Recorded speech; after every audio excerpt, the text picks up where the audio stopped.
రాహుల్ గాంధీ విషయంలో మంచిని మంచిగానే చెప్పుకోవాలి, చెడుని చెడుగానే చెప్పుకోవాలి. హిందుత్వ అంశంలో ఆయన మాట్లాడిన దాంట్లో నాకైతే అభ్యంతరం ఉంది. నేను ద్వేషించను, ఆయన్ని దూషించను, కానీ విభేదిస్తా విధానపరంగా. ఎందుకంటే ఆయన మాట్లాడింది హిందువులని ఏదో అంటే అది ఆర్ఎస్ఎస్ వాళ్ళని బీజేపీ వాళ్ళని అన్నారు అంటే, ఎవరైనా సరే వాళ్ళు మాట్లాడినా ఎవరు మాట్లాడినా హిందువులు ఒక అభద్రతని సృష్టిస్తున్నారు, భయోత్పాతాన్ని సృష్టిస్తున్నారు అన్నది పచ్చి అబద్ధం. కాబట్టి ఆ విషయంలో అదే మాట.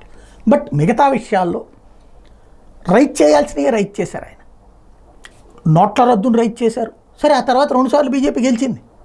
అదే సందర్భంలో జిఎస్టీని రైట్ చేశారు, అగ్నివీరుని రైట్ చేశారు. ఖచ్చితంగా వాటిలో కొన్ని పరిష్కరించుకోవాలి. ఇప్పుడు కేంద్ర ప్రభుత్వం కూడా ప్రతిపక్ష నాయకుడిగా ఆ విషయంలో ఆయన అంశాలు ప్రస్తావించడానికి సమర్థిస్తాను నేను.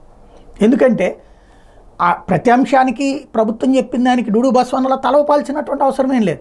ఖచ్చితంగా దాంట్లో సమగ్రమైన చర్చ జరగాలి. ఒక ప్రజాస్వామ్యాన్ని కోరుకునే వ్యక్తిగా ఆ చర్చ జరగాలనే కోరుకుంటా. ఆ చర్చ జరిపించారు, ప్రారంభించారు. ఆ విషయంలో ఆ హిందుత్వ అంశం విషయంలో మాత్రమే నాకు అభ్యంతరం ఉంది. మిగతా ఆయన ప్రస్తావించాలి, దాంట్లో పరిష్కారాలు కావాలని కూడా నేను కోరుకుంటున్నాను. ఎందుకంటే అగ్నివీర్ విషయం అప్పుడు చాలా బాగుంది అనిపించింది, కానీ ఆయా రిటైర్ అవుతున్నటువంటి ఉద్యోగులకి మానసికంగా సంతృప్తి లేదు.